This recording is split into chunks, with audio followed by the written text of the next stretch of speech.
Hello. Good evening, everyone, and welcome. Thanks for being here. Thanks for coming out on a gloomy, rainy night. But what else are you going to do besides talk about AI and arts and culture?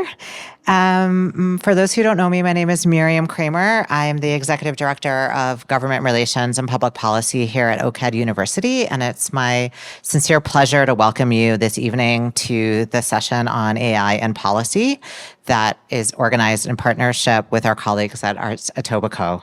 So thank you so much to the team, especially to Wendy for helping us bring together this important conversation. Before we begin, I want to acknowledge that we are gathered on the traditional territories of many Indigenous peoples, including the Mississaugas of the Credit, the Haudenosaunee, the Chippewa, the Wendat, and the Anishinaabe.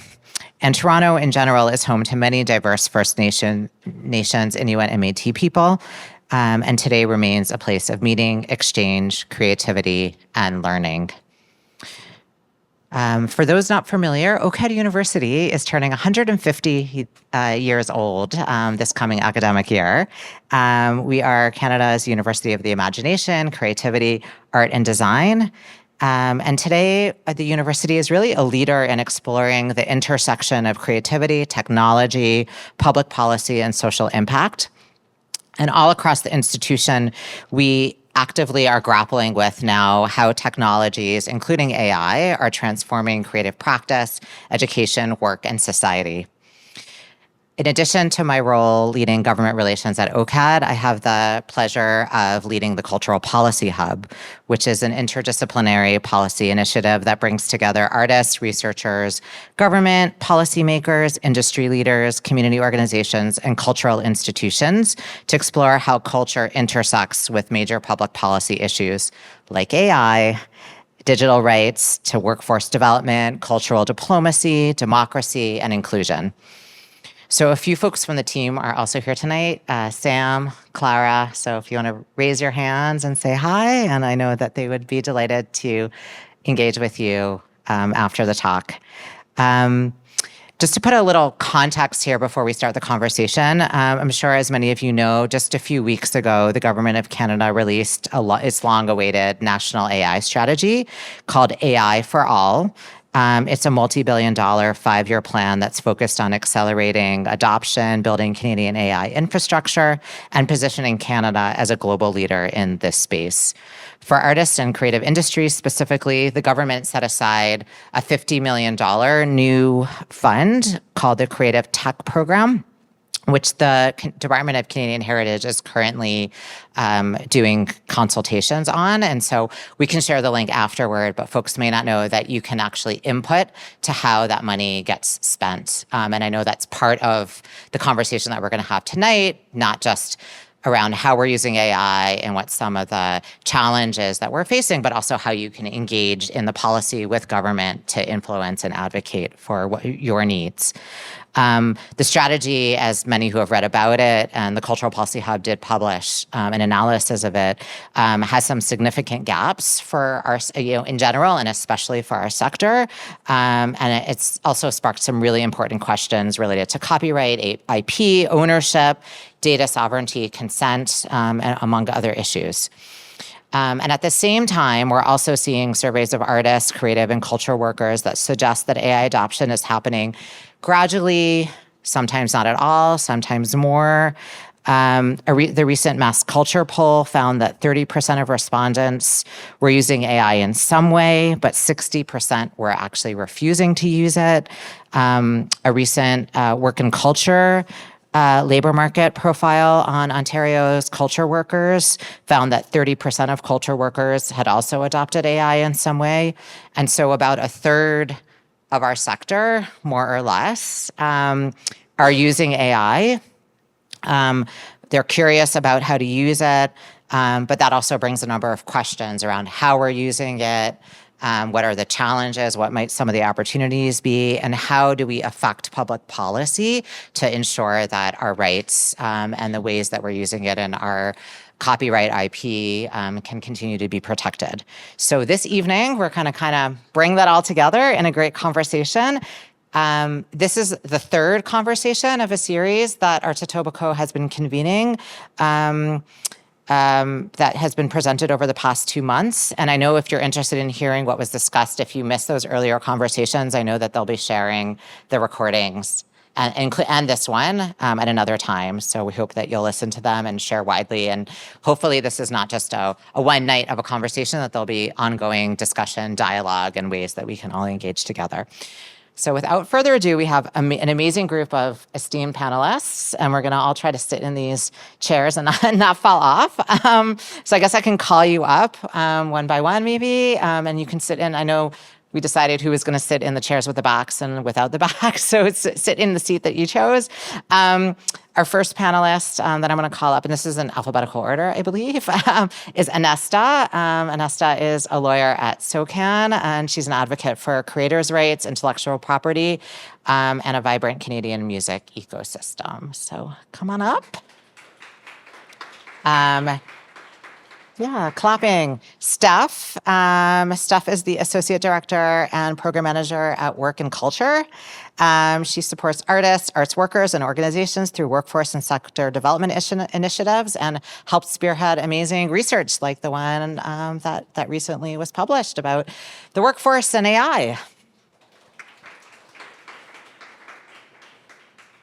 Parantap is an assistant professor in the Faculty of Design at OCAD U, and also the new program chair for environmental design here at OCAD. And his work examines design, technology, and emerging digital futures. So welcome. And our final panelist is Anthea, who's the head of the city's Toronto Creative Technology Office, working at the intersection of innovation, technology, economic development, and the creative sector. So welcome, everyone, and looking forward to getting into it. So before I turn to the panelists, I want to do a little informal audience poll. Just a quick question, and we don't have any fancy technology, but you can raise your hand if the answer is yes. Wondering, for folks in the audience, how many of you have ever used AI? And I'm not going to be specific about what kind, but any kind of AI. If you want to, okay, so, yeah. All right, this is a audience of adapters, people who are using things, testing things. Okay, you are not representative of the research that we've done about the arts culture. You are a different sample. Fantastic. And so now I'm going to kind of ask a similar question to the panelists, and wondering if you want to talk about how you specifically are using AI in your work, or if you don't want to, and maybe if not you specifically, if you want to, and you represent kind of a sector or kind of an organization that has lots of artists or designers, how generally folks that you're engaged with are using it. So I don't know if you want to kind of start with you, Anesta. Yeah, we can go down the line. So in my own work, I use AI definitely to help with some efficiencies in workflow. So going through large amount of data or files as like a starting point to be able to parse through all of that. And then SOCAN being the rights organization that represents songwriters, composers, and music publishers, again, the artists. We definitely see a variety of uses and adoption of AI. Generally, most artists have tried it out or played with it. But then we also have a couple of research studies focused on the music industry that show that a lot of artists use AI as a tool in their process, whether that be as a song starter or for the actual production as stem separators, which is a technical musical process. But for the idea of using AI to generate full songs, which is definitely something that is the most popular, I think, or known use of AI when it comes to music, that is generally not the majority of the use that we're seeing. Can go next, and I represent almost three segments of people, which is architects or designers. Second is educators, but I resonate a lot with students and I teach students, so that's the second sector. And the third is I'm also a researcher focused on AI and pedagogy. So I'm trying to find a link between all these sectors. And the way I think I'm personally using AI as well as the sector is using AI would be that we're trying to use it for exploration. That's one thing. Second is mostly about data analysis. So as an architect or as a designer right now, data is available at a very enormous level, and then extracting that, analyzing it is what we're using AI for. With the educational side of things or research side of things, I think AI is actually also leading to a lot of exploration. So experimentation and exploration is where we're utilizing AI. And that would actually take place not only in terms of explorations that happen digitally, but AI is actually helping us connect the physical and digital in different formats. So I think I would call it phygital, but phygitally we're trying to explore a lot. So I'll pause there. Hi, everyone. So the working culture team, we use AI tools to help support our administrative tasks. So we use it for anything that's really, cognitively heavy, data analysis, very similar to what Inesra was talking about. And to help, with efficiencies, we've made a stance around not using AI tools to help generate creative material. I think from the service point of view, we're looking at AI use from the point of view and lens of workforce development, and we very much look at it through the lens of administration. So we're not looking at creative design or any kind of creative use.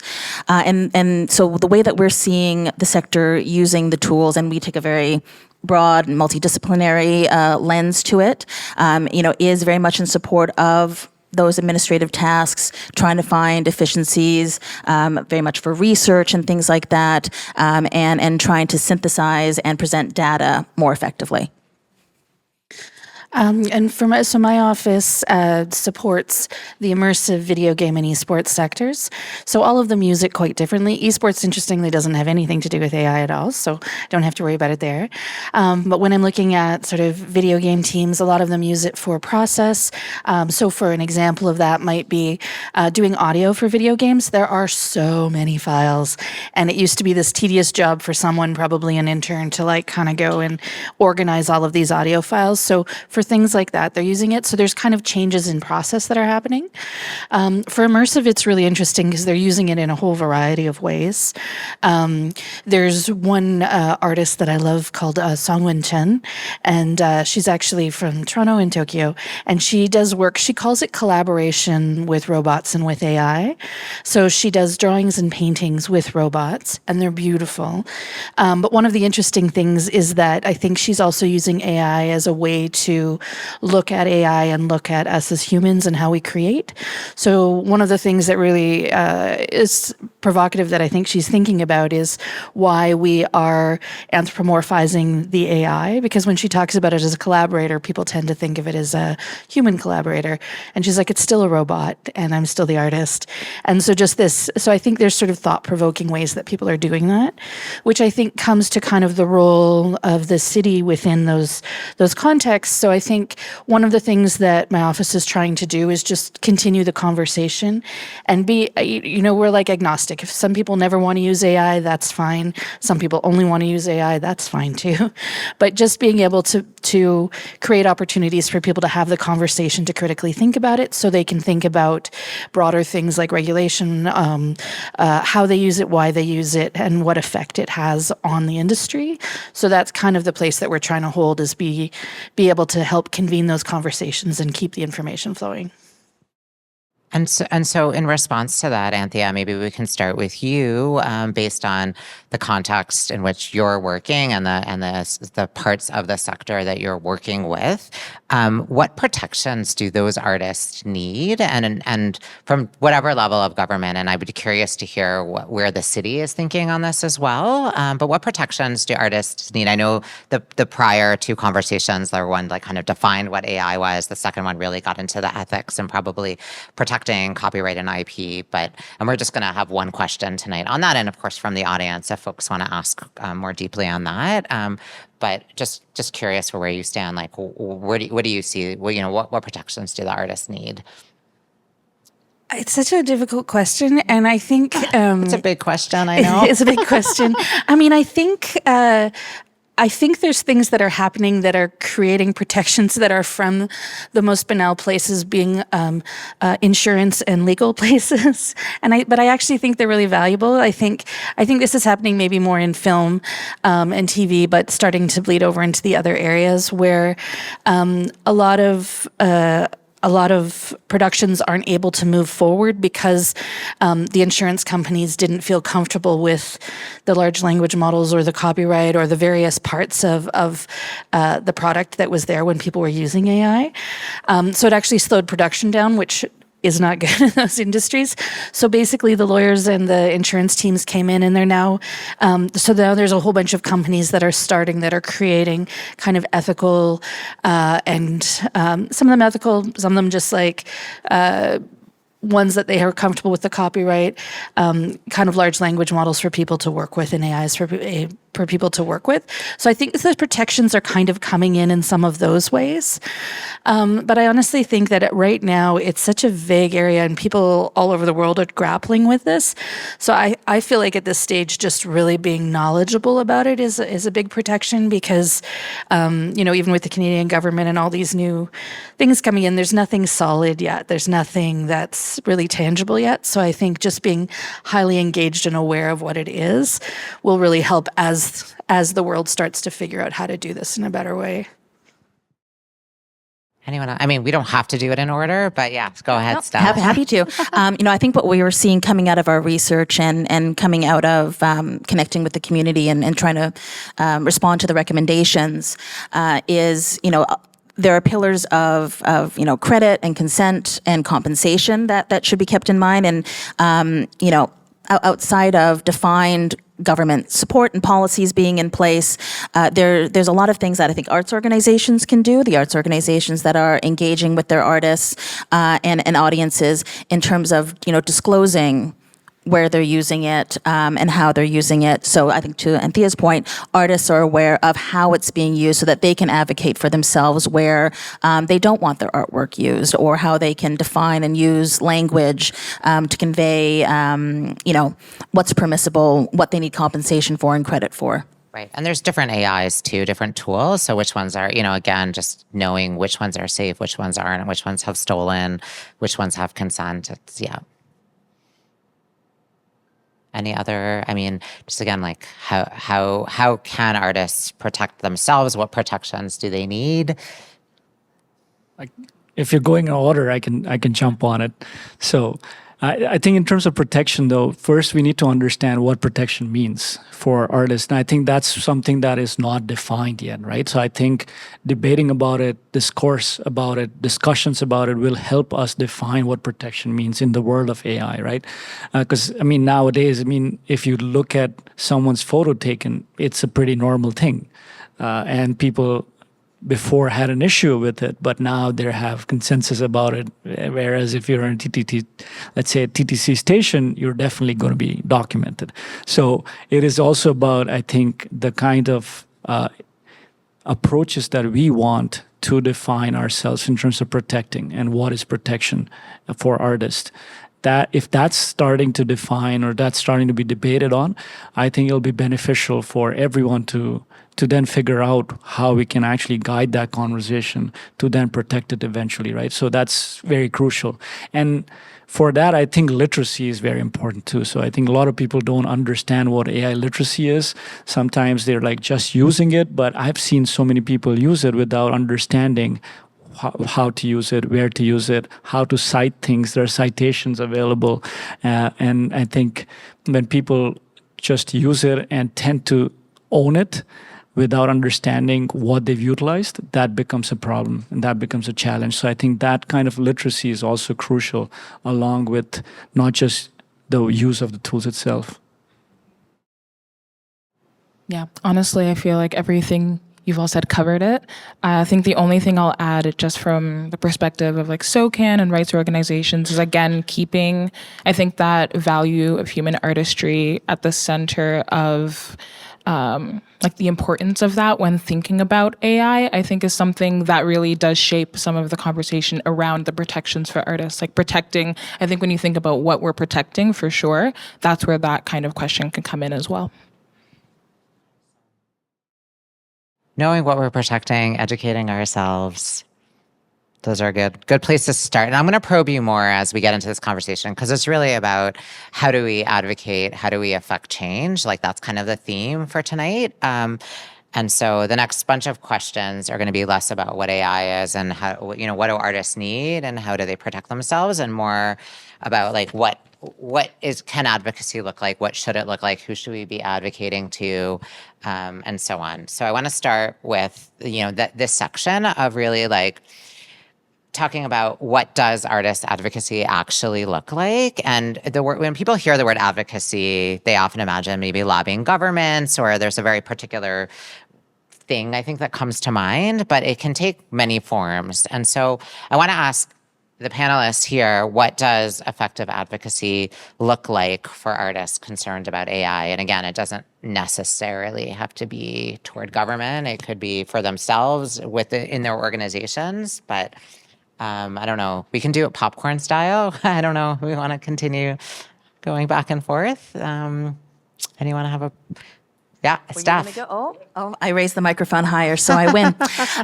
Well, I mean, I certainly think artists need to be at the table and at discussions wherever that is. And then, the term advocacy, some people have a hard time wrapping their minds around it. I mean, there's definitely an element of power there. And we know with the way that AI has moved, there's already power imbalances, at stake. So certainly having a voice at the table, and I think being factored in, before decisions are made about AI. I think what we're seeing right now is artists are being consulted after the fact, after the tools are out there, after things have happened. And moving forward, I think there's a lot of value in having creator first, technology second kind of conversations. I can go next. My mic was not high enough, but I think talking about advocacy, I think it's also important for artists to understand that what they're producing is actually part of not their output, but the output becomes part of the world, right? We form, or the artwork they create actually form experiences for people who view it. They become notions or images for people to relate to. They become sometimes artwork that actually becomes a cultural heritage for the city, right? So those are kinds of important inputs or important, I think, placements of what art can be. And I think artists have always been very introverted in terms of looking inward, maybe. But when you start looking at the outside of things, that changes a lot. And I think there was a random discussion that happened last week or yesterday, and we talked about this where, I mean, the technology is designed not by artists. The technology is designed by technologists, right? So it always brings in a nuance about how they look at technology in terms of perspective. And when other people start using the technology, what doesn't happen is that perspective that the other person brings on the table doesn't get incorporated, right? So that's why sometimes it feels like there's a dictation, and that's why advocacy might be important, because when artists come in the picture about what AI can be, how AI can be utilized, what AI should or how AI should be utilized, then advocacy is important because we define what that can be or it can become, right? And I think that actually not only produces or moves the realm of technology in a better way, but it also shifts the mindset for users. And it can be one perspective. So for artists can be one perspective, healthcare professionals can be other perspectives. There can be different kinds of disciplines that talk about this. But when all of them come into the same plate or same place and have these discussions, I think it becomes a very enriching discussion or discourse to move technology in a different direction. So it's not like technology is moving you or telling you what to do, but then you're working in hand to hand with technology so that we can define how technology can also be modified or modeled. So co-creation, co-design. Yeah, I mean, and that mirrors what was said earlier, like having a voice at the table, being part of the decision-making from the beginning, not an afterthought. Anything to add? Yeah, I would just add that I find that the artists that I find that are like speaking out about AI in a way that is most impactful is also just leveraging the audience that they already have, whether that be artists that are speaking out on social media or writing newsletters or have like a Substack, or I feel like those are the ways that really like bring it up to a level where the public is also tuning in. And that in turn, I find, at least for organizations like SOCAN, when we hear artists that are like advocating for things that align with what we're hoping to put forward, then we invite those artists to also join us in our more formal advocacy efforts as well. Like we had an event at a Parliament on the Hill event in Ottawa, and we just had 3 artists who have used AI, who have feelings about AI, who want to talk about AI, and having them speak about it is so much more impactful, honestly, than having me speak about it as like a third party. So I think definitely getting that message out in a way that feels comfortable as an artist is something that is just really beneficial. Yeah, I'm going to say something that's like more government and less government. I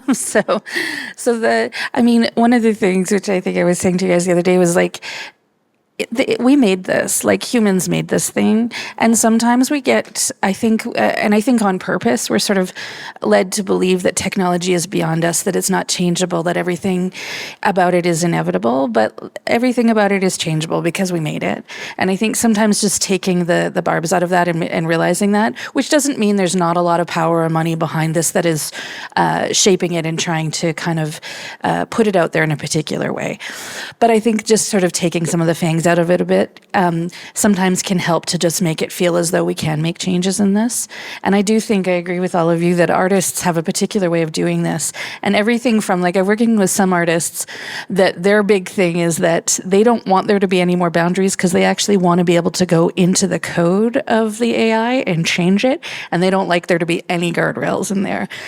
And, that's one point of view. Then there's, obviously having guardrails so that there's, some amount of sanity in it is probably valuable as well, or some amount of limit, that relates to the climate, or like there's all sorts of levels that would be reasonable boundaries to have in there. But I think just being reminded, because the biggest danger, for example, for the internet are squirrels. Like it's really, like they really are physical things. And sometimes I like to just like look at the maps of the, the big internet cables that are going under the ocean and the, interchange boxes, just to remind myself that it's a thing.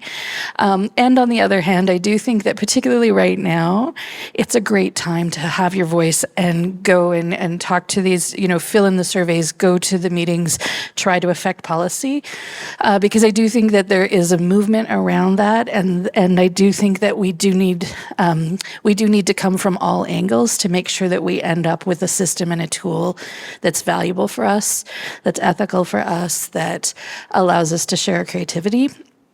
And then I'll just sort of end on that. Also, I think that artists are also brilliant at reflecting back on cultural things. And so by using or not using, but using the ideas about AI to kind of talk about AI, I think that artists are great at that.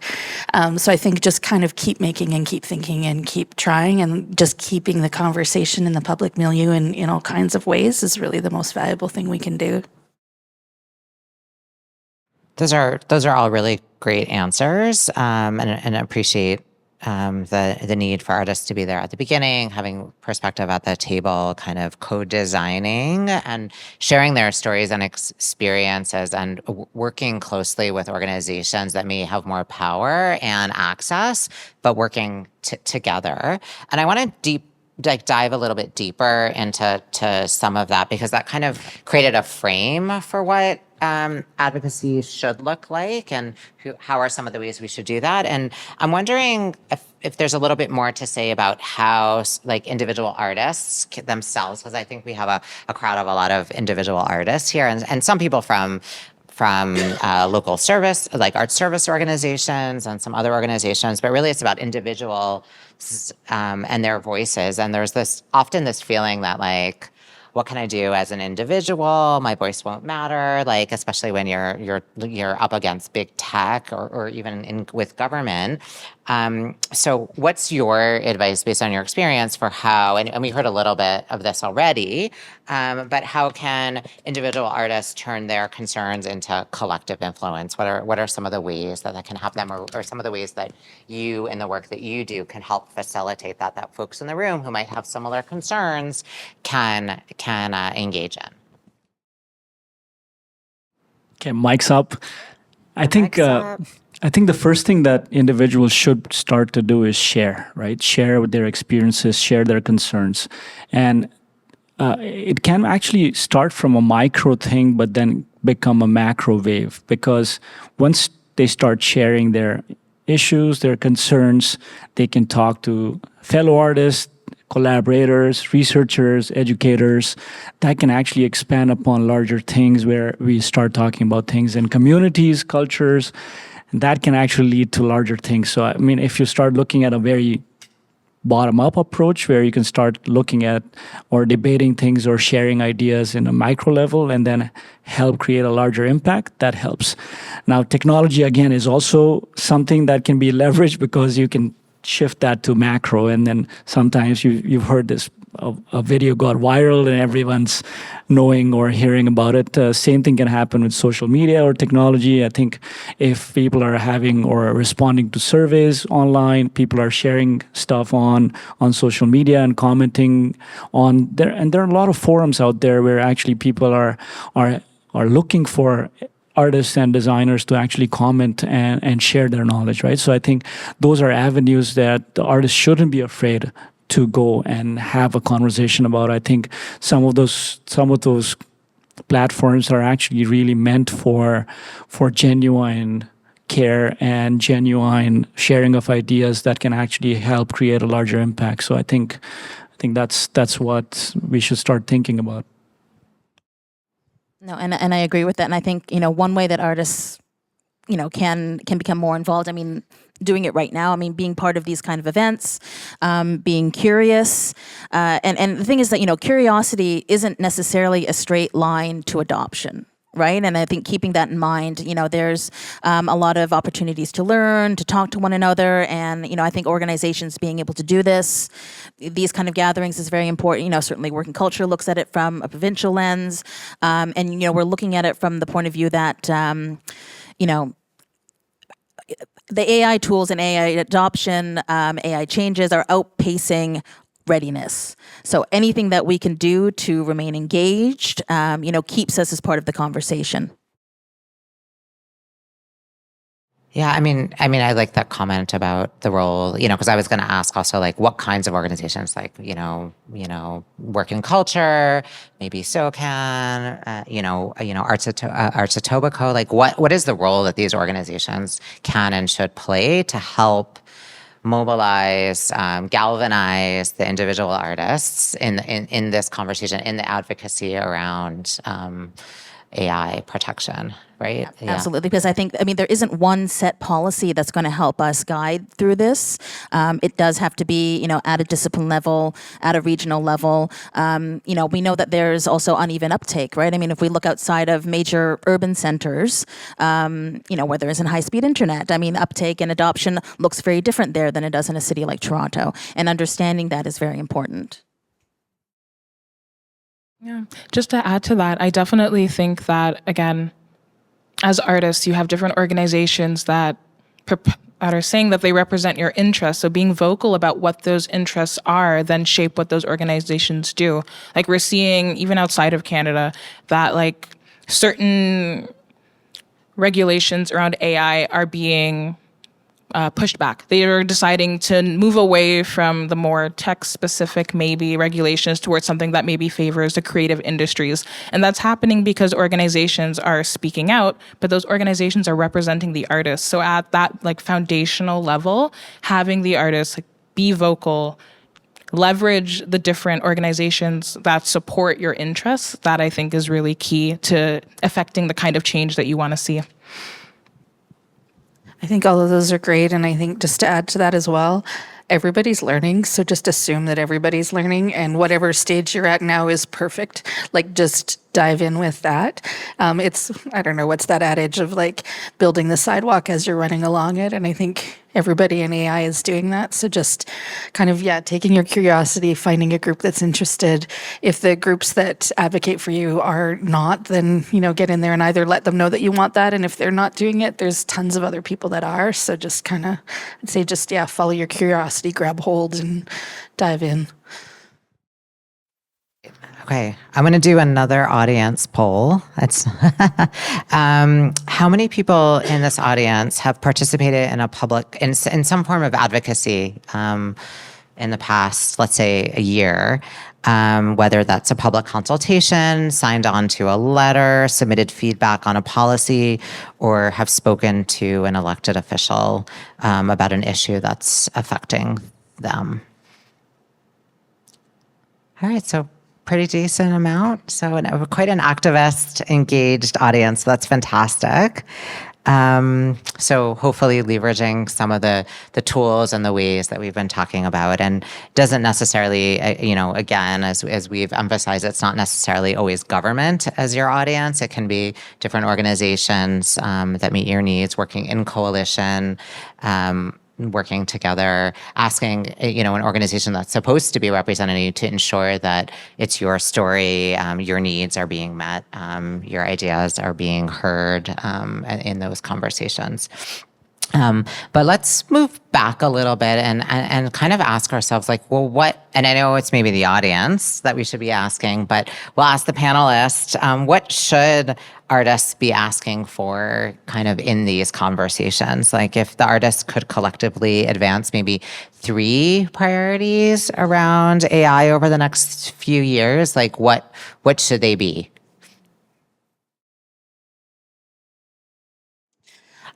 Something that's really important to me to see in AI is really having a value-based AI. And I think that will shape a lot of the decisions that we make. In a dream world, not always perfect, but, for me, I work in government, and part of that is because it's a values-based place. And I would like the policies that we have to also have that. And I think that will help to shape how, because if we value creativity and artists and that kind of space, then if we have a value-based AI, then that will form from that. So I think kind of thinking about it in those kinds of terms can be really helpful in terms of what the AI we want to look like is. And I think anything kind of connected to that, because again, it's a tool. So really when we're advocating for what we want it to do and the ways that we want it to be good, instead of just always the ways we want it to be not, which sometimes are valuable. But I think just kind of thinking about it that way can kind of change the way we're advocating for it as well.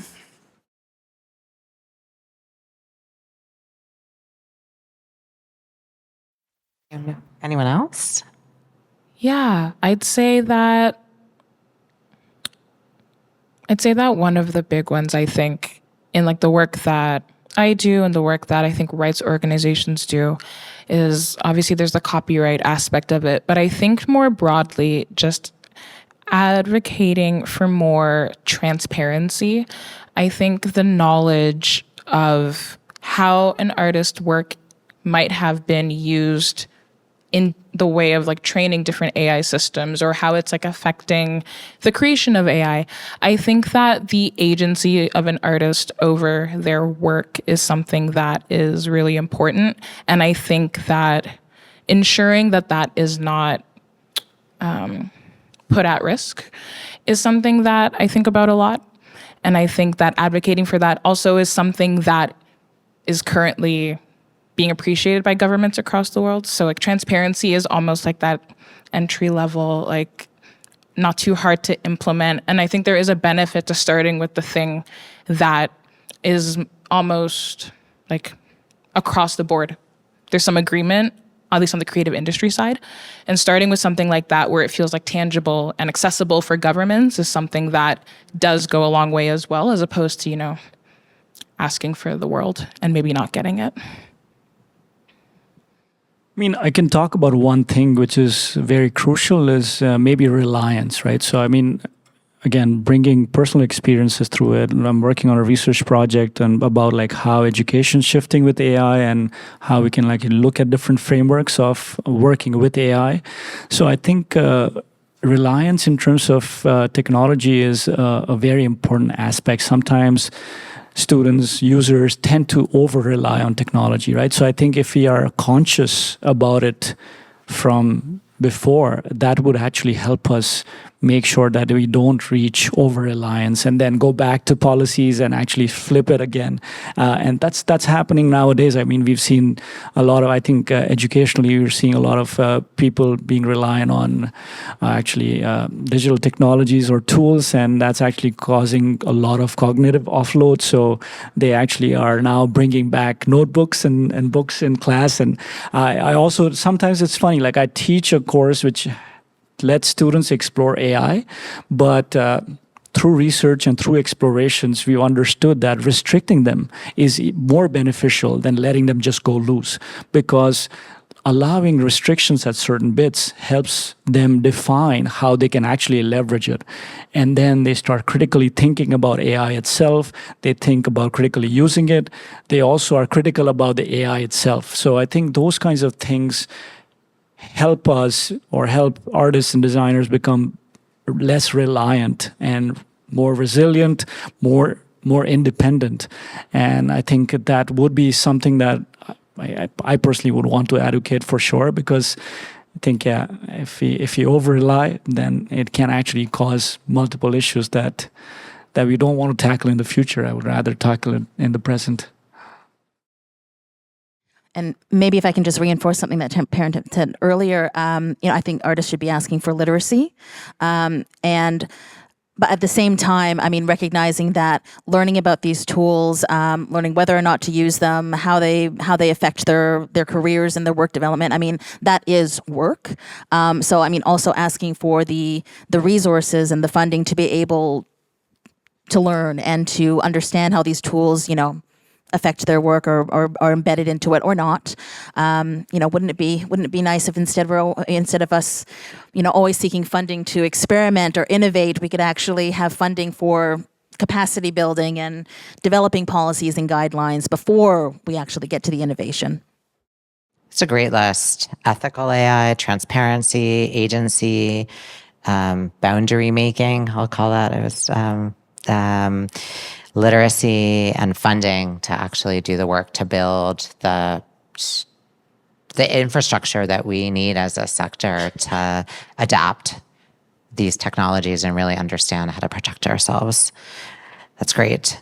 And I want to go back to, because if policymakers, and maybe I want to say that's really government in a way, like the people who are really making decisions at the highest levels in this country around AI, generally want artists to be at the table.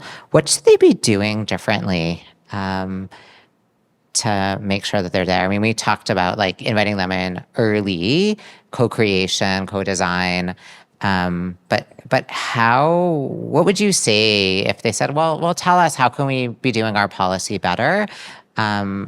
What would you say? How would you respond? I mean, I think as someone who works in government, I mean, we don't tend to do the big AI policy at the municipal level, but we definitely see it. I think bringing in artists and bringing in artist translators and bureaucrat translators, I think is really valuable, because I think sometimes what will happen, and this happens with kind of all sorts of groups, is that there's certain kinds of languages and systems and processes, and especially in bureaucracy, it's just so structured. And that's not always the best way to get the most interesting information or the most crucial information from something like this. So I do think there would be something of value in having a different kind of structural model to get that information, not just from the artists, but also with the bureaucrats, so that they can really understand it. Those processes always take longer, and everyone wants everything to be really fast. But I always feel like technology is fast and slow all the time. Like right now, we're looking at a lot of things that AI is doing that were sort of artistic ideas in the 90s and the early 2000s and probably earlier than that too. So there's always fast and slow. So I think just slowing it down and really looking at that process, but making sure artists are in there earlier and in the weeds, not just in the kind of surface, which can kind of happen sometimes. It's kind of hard to do that, again, to kind of get within that process, but I think that would be incredibly valuable, like not making it feel like it's an incredible rush, but really looking at how can we get the best policy over the long term. So probably harder to do.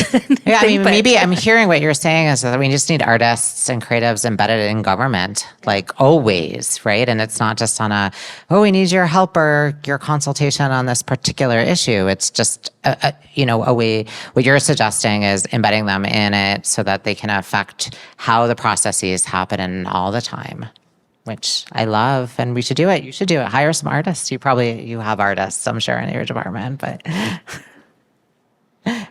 Any other? I mean, not artists directly, but I'm thinking, so many artists connect with arts organizations or look to them for guidance on what steps to take. So I think it would be very important for policymakers to keep in mind that, throughout the arts and culture sector, it's predominantly small, medium-sized arts organizations doing this work, trying to get it out to their audiences, their network. So policies need to reflect that. And because, like a policy that an organization can't adapt to or can't implement, has no value. Yeah, so recognizing it's smaller organizations that are tapped resource-wise, and so some of the policies that they may be proposing are too difficult. Any other advice for government about how to better engage or support artists, whether on AI or just in policy change in general, what they could be doing differently, better?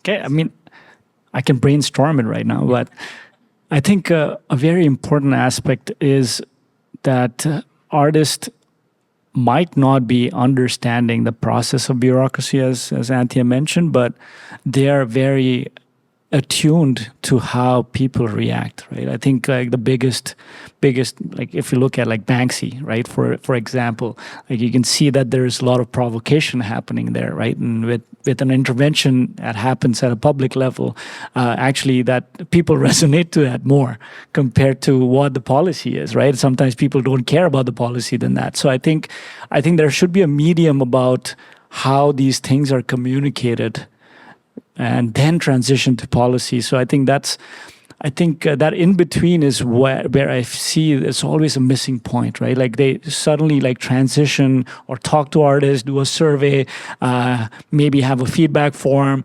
understand, extract, analyze, and again, like it's very systematic. And when you look at like organisms or how we evolve, I think it's never organic. It's always organic. It's not so systematic. So I think that approach should also be looked upon when we're building policy, because there should be some nuance attached to the policy itself, so that there is vagueness attached to it, or there's an in-between attached to it, so that there's flexibility. And that can actually then be refined to reach a specific consensus or an output. So better methodologies? Maybe better methods, I would say, or actually having more interim processes rather than like a start and end kind of a thing, or maybe having more touch points compared to, like, say, survey and output. Yeah, and kind of along what Anthea was saying around just like the translation, right? Yeah. I mean, because sometimes, even those of us who are policy people, we often don't understand government and what they're trying to say. There's like a science and an art to interpreting. So just even having those touch points and those breaks in the process to be able to even understand each other across the boundary. Yeah, and I think the goal also should be very critical, right? Or again, like the importance of value that the policymakers bring should also be important. Like, I'm not a policymaker, but I'm on the Senate Policy Planning Committee. So if I just relate it You're to a policymaker, come on. a micro level, right? So then sometimes when we're discussing policies, inherently want to build a policy that is a bit more vague, because then there is academic freedom within the institute, or we have different approaches to a same pedagogy that might be actually outputted differently. I think that process actually is very important for education. And again, that is a very important thing that I can see a similar parallel for artists. So if there's a policy in AI that associates to art, then I think we should think about it that way, is where you still have that flexibility, right? So the upper limit and the lower limit actually should expand so that those limits can actually be explored. And as Anthea mentioned, right, like artists want to just go crazy and do like completely change AI. And if they do that, there are going to be larger impacts, but there should be some kind of platform where they can actually do it at a very selective level so that they can showcase what those results can actually lead to. Anything for you to add, or? I think the thing that I've just been thinking about is that a lot of government processes, I feel like, are either like public consultation for everyone to be able to be involved, or it's more selective processes where maybe they're only consulting with a specific group. Like, for example, the AI like culture summit that happened with the federal government, but like only certain parties were invited. So if it's in those spaces that some of the conversations are happening that can shape policy, then again, it's those organizations that are in the room making sure that they're also then communicating with their members and the artists that they represent to make sure that their voices and their positions are heard, especially if there's just not as many opportunities. So the idea of like a cultural like advisory committee or something is something that I think makes a lot of sense, because then you just have the artists available to give their input. So on an ongoing, again, like having artists embedded maybe as workers, but also as advisors in government, and not just for on an ad hoc way for particular processes, but that they're constantly being able to engage and communicate. And that will help with some of the translation issues that we talked about as well. Like the more we hang out together, we might start to speak the same language, or at least understand each other, and understand where the challenges and gaps are. So that's great. That's great list. Okay, a final question before we get to audience questions. So based on, I mean, we kind of started with how you use AI, what are some, how can artists protect themselves? We talked for a while about different kinds of advocacy and strategies and ways and audiences for that advocacy, and how government can be more inclusive of artists. But in it, like thinking about a year from now, and specifically around AI, and what you talked about in terms of how you're using it, and what some of the challenges are, and some of the, like, what does success look like? How do we want to know that, how do we know that we, it's, I'm not even talking collectively, but even individually based on the goals that you've individually outlined, like, how do we know that, artists aren't simply just adopting AI, but they've helped, or your organizations have helped shaped its future and how it works in Canada or Toronto or the province of Ontario? It's kind of a big question, but I think it's important to, as we're, rounding off the questions for the panelists, like what does success look like? I think from my side, it would be, because my job is really supporting industries.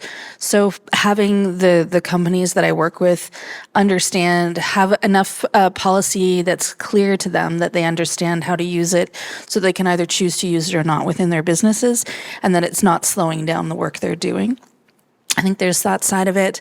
And I think the other side of it is that there's going to be a lot of changes over the next few years, and having enough literacy that people can engage in those conversations in meaningful ways. I think for me, those two things would be big. So organizational, like not a City of Toronto policy, but individual organization or company policies?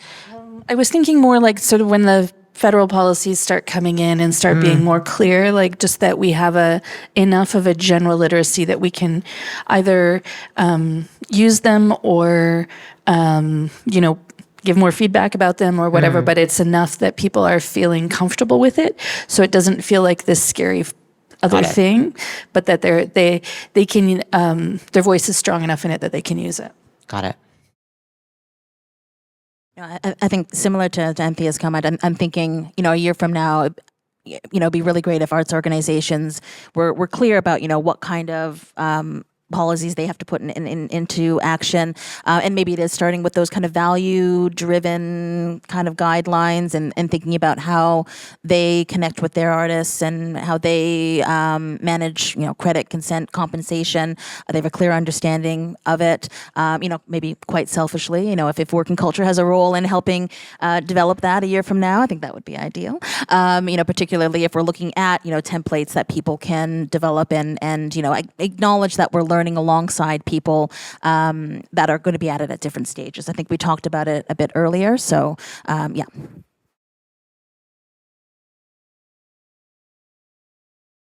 Okay, I'll go this time. I think for me, and for like the organization and the sector that I work in, I think success is seeing some more exploration, understanding of these different how AI can be used in like a creative process. And then on the advocacy side, just seeing the government have some more tangible rules and regulations, especially on the copyright side. Like definitely as a rights organization, that's our number one priority, and seeing some clarity on that would be amazing. Yeah, and just to add on to that, I was thinking about three major aspects. Some of them were touched upon by people, but I think if there's a policy in place that actually is co-created with artists or with hubs, that definitely is success, because then we know that it's coming from down there, not just someone making that and then relating it to the artist. So that would be a success. Second would be actually, again, like with copyrights, I think if there is something that credits the artist, right? So if AI has been leveraged or utilized, and if it's crediting the artist, we're going back to the source of the art form and the artwork, that actually somehow helps the artist also a lot significantly. So I think that would be the second thing.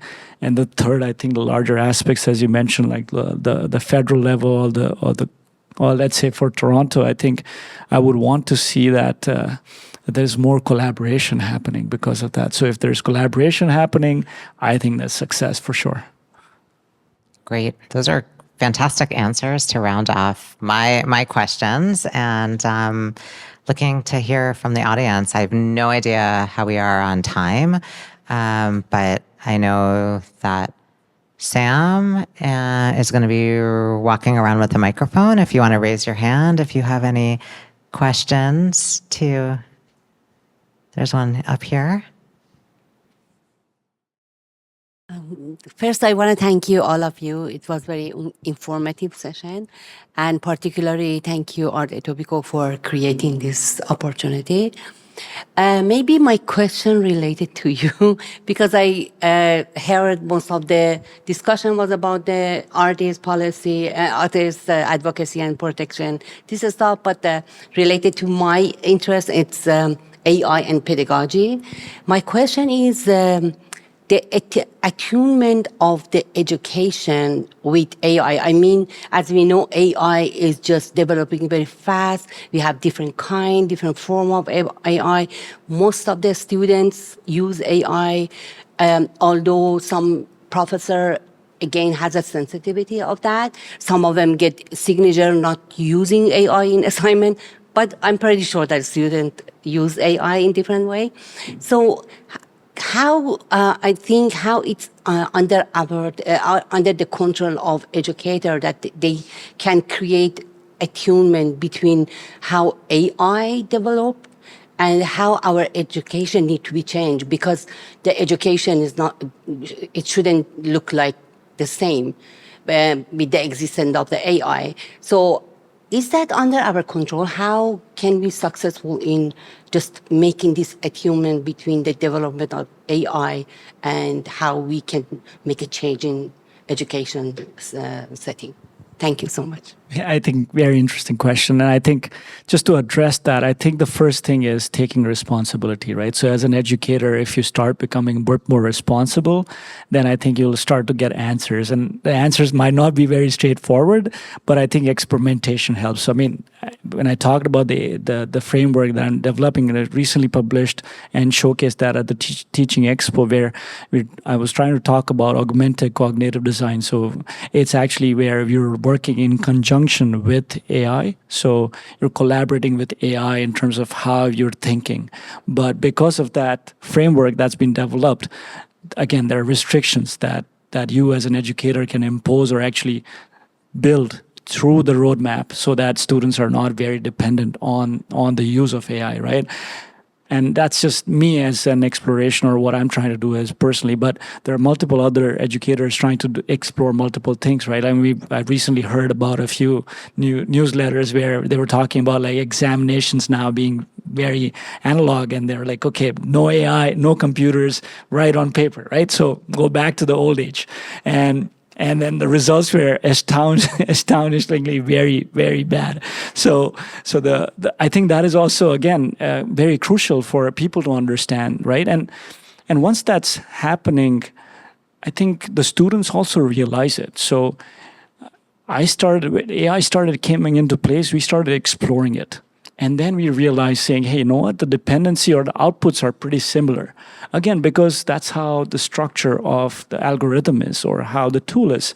So if everyone's designing and now getting the same output, what's the purpose, right?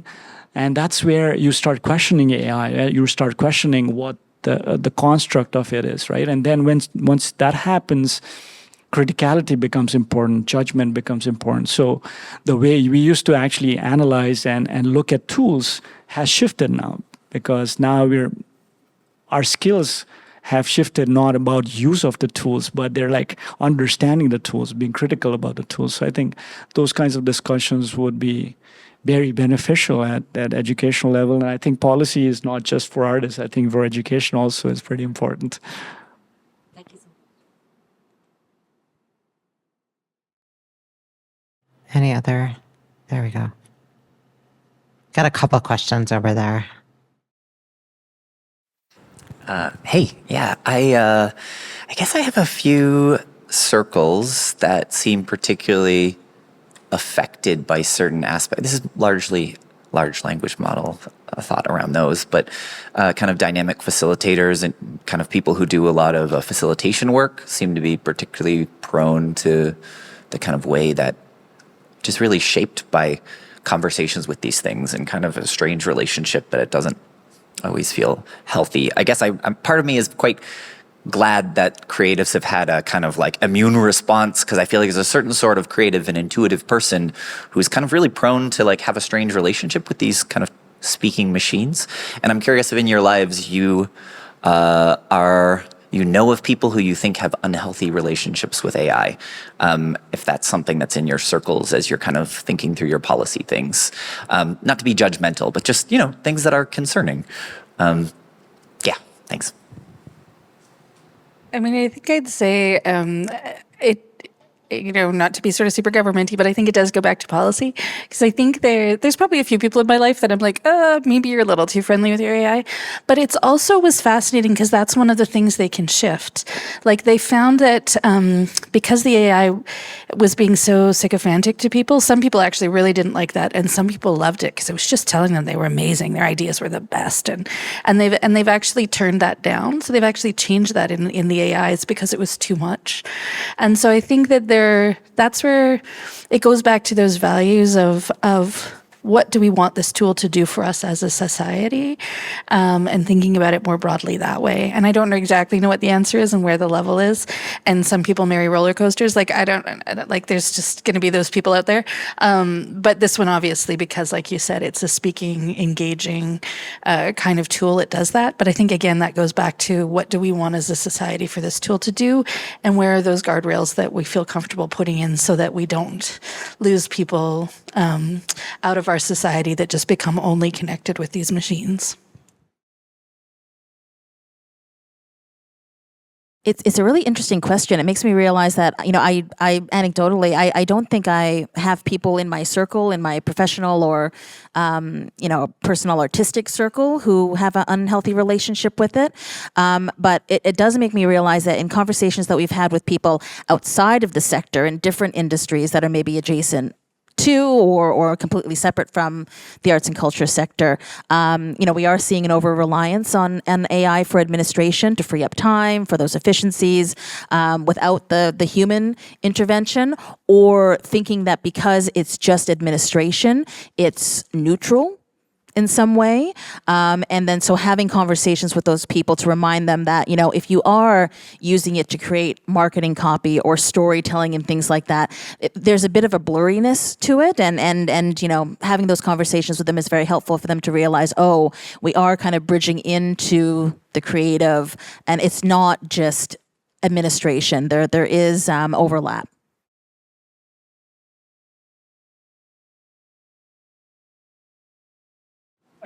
I can briefly answer that as well. I mean, not naming names, but I think there have been concerns about this. And last year, I was actually supervising a graduate student who was doing research on AI and therapy. So the problem that, as you mentioned, right, a lot of people rely on AI for therapy nowadays because of, again, ease of accessibility to it, as well as sometimes cost associated to it, depending on sometimes some people are unable to afford it.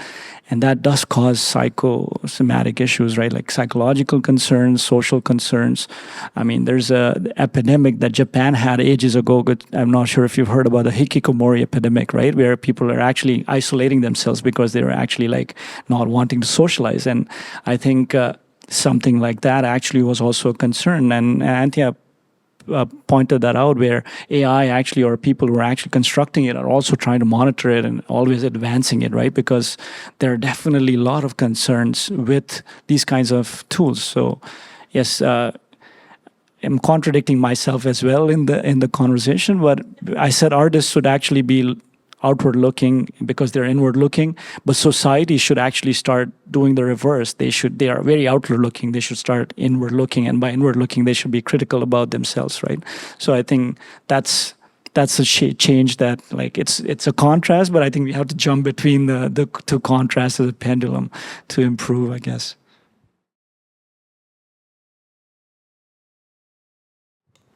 Hi, my question is about values. So I believe, I'm not sure who exactly mentioned it, sorry, but the question is regarding how do you align values and to whose values?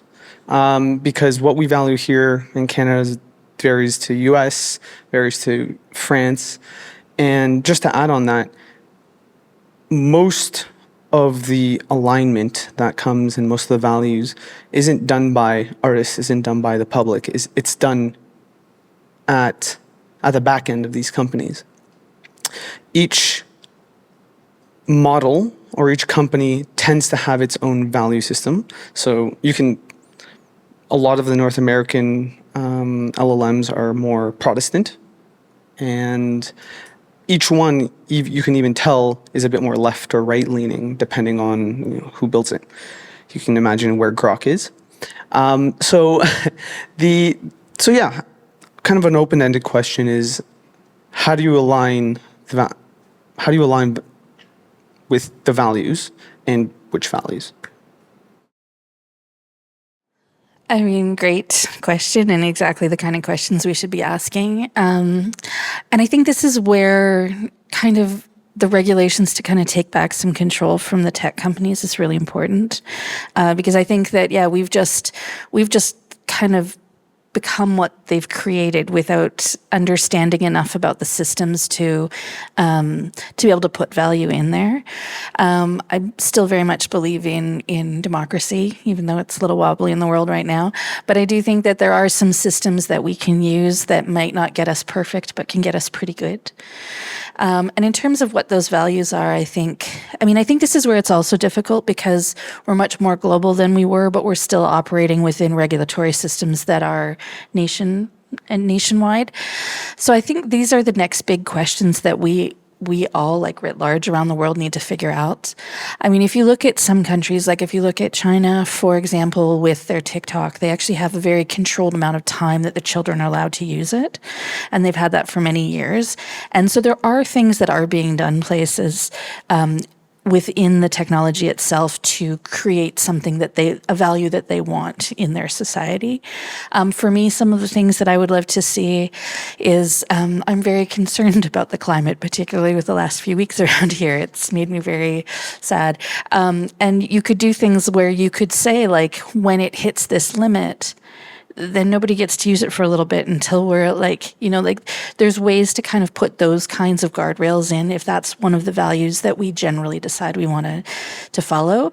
I think this is where things are getting interesting and difficult right now, is that kind of having enough literacy with the general population that they can work with their governments to be able to regulate the tech companies, to kind of balance this out a little bit more, because right now it's completely imbalanced, and I don't feel like we have as much say into the value of the technology systems that are currently embedded in our worlds. So I don't know the exact answer. Those are kind of ones that I think are interesting within the systems we have. But there may be other systems that are bubbling up that I don't know about and again, this is where a great place for artists to come from too, like creating new systems or new ways of looking at this so we can actually create that balance that we want. Just to echo Anthea's comment, I mean, I think literacy is a very important element of it. I mean, it's a great question. And not to say that, people need to become experts in AI, but they do need to understand, the ethics and how they've been built and how they've been trained to help inform, whether that aligns with their, either if you're an artist, your personal values, or if you're an organization, your mission, your mandate. For instance, for Working Culture, since we are a career development based organization, we're focused on making sure that people working in the arts, have sustainable careers. I mean, we're not going to use any tools or do any tasks that would necessarily replace work, right? Or replace somebody that we would hire to do that work. That's something that we fold into, our choice of what tools we use and how we use them. And that's going to be, there'll be different values and guidelines that other organizations use as well. And part of, maybe helping other organizations and individuals determine those values is disclosing, like we are doing up here now.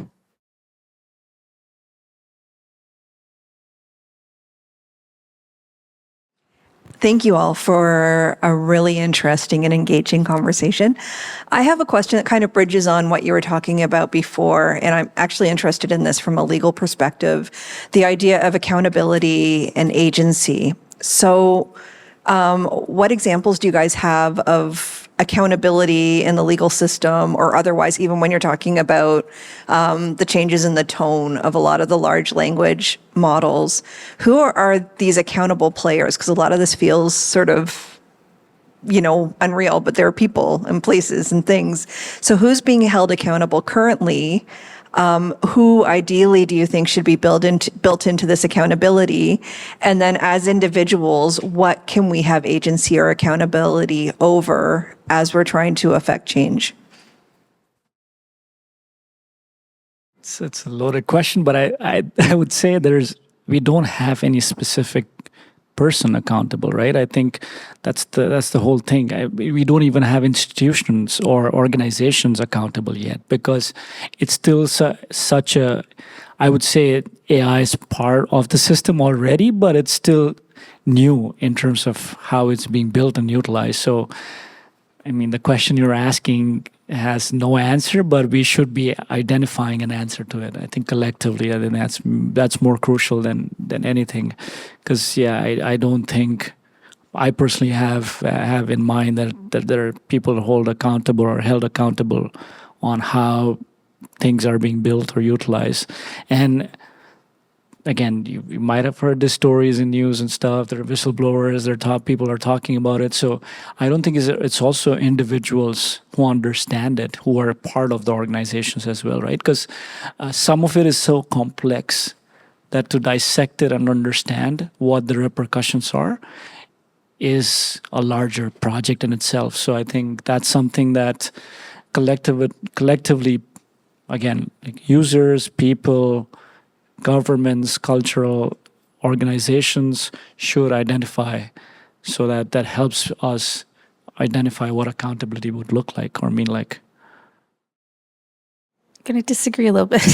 Please. I think there are starting to be places that have accountability. I think, so for example, I mean, they're kind of horrific stories, but going back to your question earlier around people really connecting to these AIs. I mean, I don't know if you've heard this horrible story about the young boy who the AI kind of pulled him into suicide, and that one was actually held accountable, and that was one of the reasons they've actually started to shift the way that the language is used on them, and starting to have more checks and balances in there. Not perfect yet, but starting to. A couple of other areas from kind of the entertainment business are very much around insurance, and really just nobody wanting to take on something that's going to potentially get them sued. A lot of these companies are small, and they don't have a big staff to go and check on all of it. So there's starting to be companies that are being created that are creating within a framework that feels safe for insurance and legal reasons. So these companies know they can work with them, and they're just going to keep going to them. So kind of age-old story, insurance, legal, money, like that kind of, there's kind of guidelines in there that are creating some of those protections.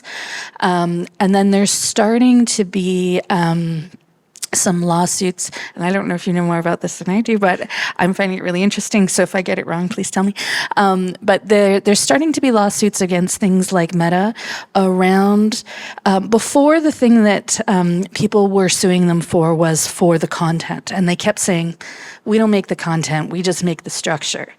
So there was just recently in, I think, California, there was actually a lawsuit around the algorithm and the structure of Meta and how that actually was caused this young woman harm. And that those those kinds of things are starting to, I think, shape and hold accountable what these are in ways that are maybe not the obvious thing, maybe not the first thing we'd think of that's the visual, but the kind of underlying structure and algorithms. But again, it goes back to sort of legal precedents, and we'll see whether they stick or whether they follow through on that. But I think there are places where it's shifting, but they're kind of these weird little nooks and crannies.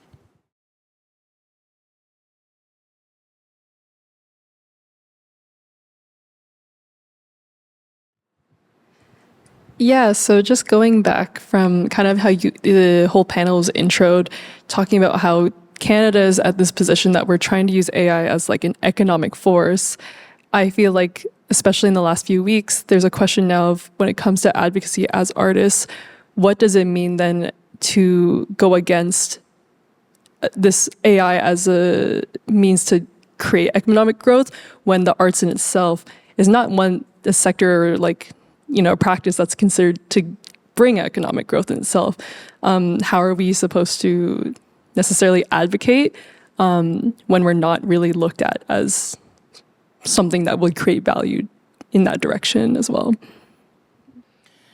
I think one of the first things I always think of, and I think that we advocate for, is that the idea of like innovation being in like contrast or the dichotomy with the arts and the creation, like that is not the case. Like, at least thinking in like the area that I work in, the tools are based on the work of artists. Like, even if that is not the goal, like it would not be available, it cannot be created without that work. And I think that's the point that we found most impactful when speaking to government, that like whether that's the goal of the art, I think that is absolutely like what you're saying. That's not necessarily what's driving it, but at the same time, if we're focusing on innovation, we want Canada to use AI as this like economic like growth factor. Even if you're thinking about it in like the arts sector, it's like the underlying work that is making that possible still needs to be remunerated. There is still value in that, and that is clear because of the value that AI has. So I think that kind of thinking, like obviously I think about it in like the music and like creative sense, but there is like some type of work that is being implicated in various ways with AI. And I think that is something that's really impactful to kind of show the value that the creative industry has when it comes to AI, as opposed to like, oh, this is like the dollars and cents and because like there was a report that came out recently about the value that like the creative industries provide in Canada, like the millions and like billions of, like whatever it is, like Canada punches above its weight in so many ways when it comes to our creative pursuits, and honing on that factor I find is, I think, an important way to, I think, frame the conversation as well. And I don't know why you said you don't bring value, because you bring immense value, right? So I think that's coming from a perception kind of thing. I mean, at OCAD, we had this whole conversation about like some of the people in the government talking about like basket weaving as not being an existing thing, and then suddenly what some of our students actually had an event about it, and they had a discussion about it. We're like, okay, why is it so important? And I think again, like that perception causes that impact. And when you start believing a perception that might not be real, we might think that there's no value, but there's immense value that artists and designers bring to the table because we think from a different perspective than others, right? Or maybe a technologist or a doctor would bring, right? So those are the kinds of, I think that's immense value, first thing, right? And the second thing is that actually changes how people or we as humanity grows, right? So I think that's a perceived notion that I think we should start also aligning and then directing, because the kind of value that artists bring to the table have always helped humanity to a certain degree.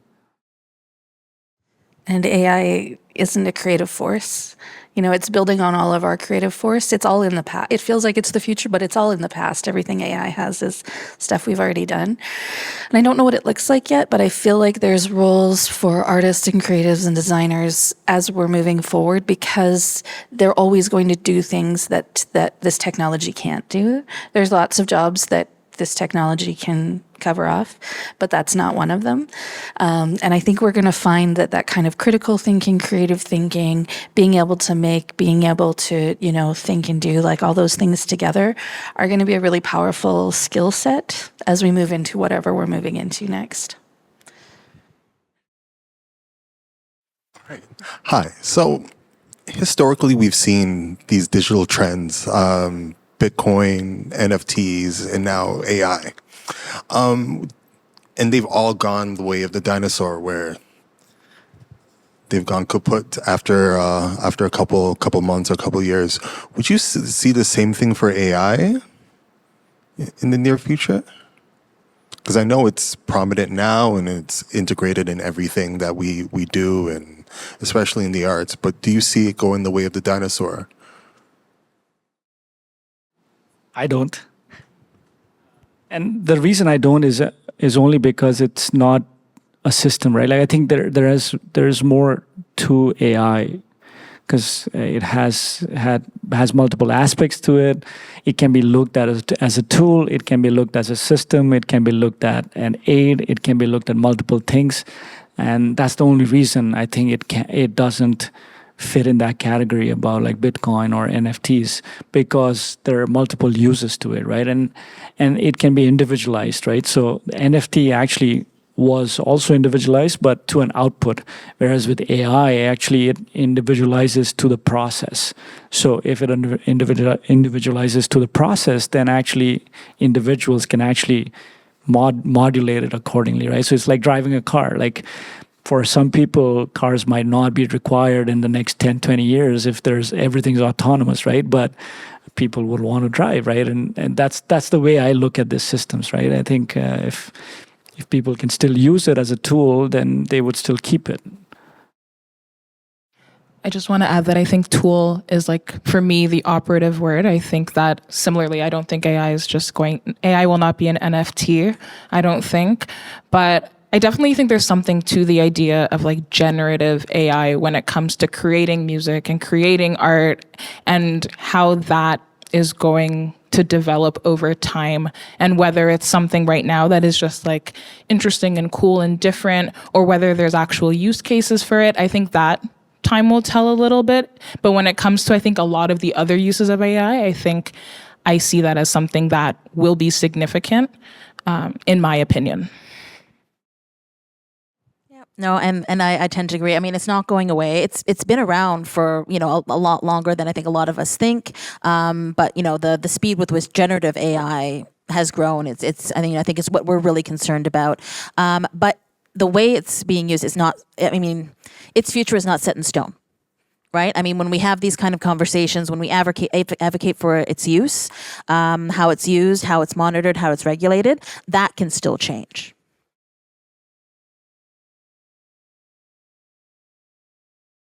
Do we have more questions? How are we on?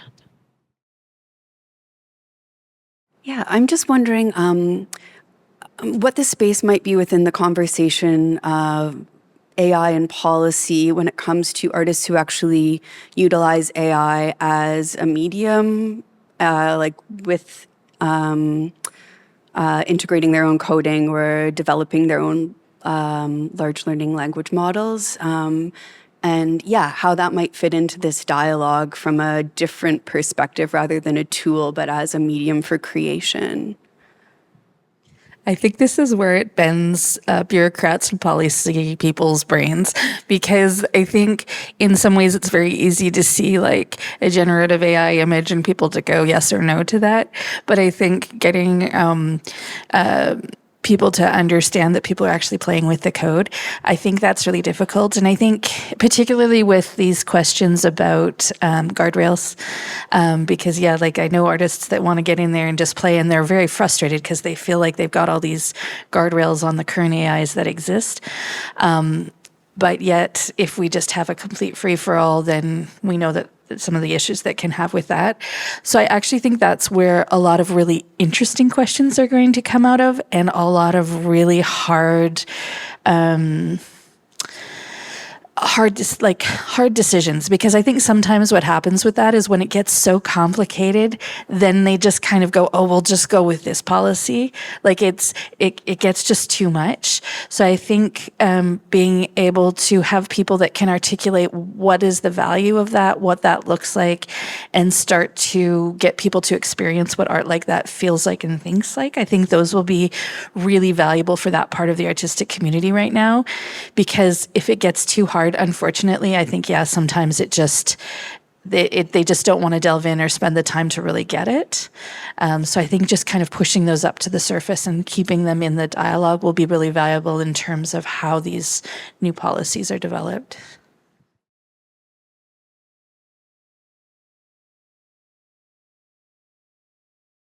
From your experience in the music industry, because you talked about how musicians are already using it for creative process, and I think it's about the artist and, you know, the artist's choice of how they want to make art. Yeah, 100%. I think that, it's not we're not a monolith. Like, there's so many different experiences. I remember reading about an artist who like put all their works into like an LLM, and then they were able to like songwrite using the AI as their like co-writer, and like that's cool. And that is something that like they want to do and that they have decided to do. There's a consent, there's a credit, there's all the things you want to see. And I think that is true though, that once you have different use cases, then government is like, oh, this isn't just the easy like to put into its box, easy to regulate. But I think it's so important to have those different perspectives as well, because I think that's when you get the best policy. It's because you are thinking of the different areas and considerations. So, yeah. That was a great question to end on. So maybe we'll wrap it at that. Thank you very much to the audience and the amazing panelists for being here. I think one of the key takeaways is that, you know, that we kind of started with and are maybe ending with kind of on artists' agency, is that artists have always helped society make sense of, and in challenging times and in times of change. And this is no different.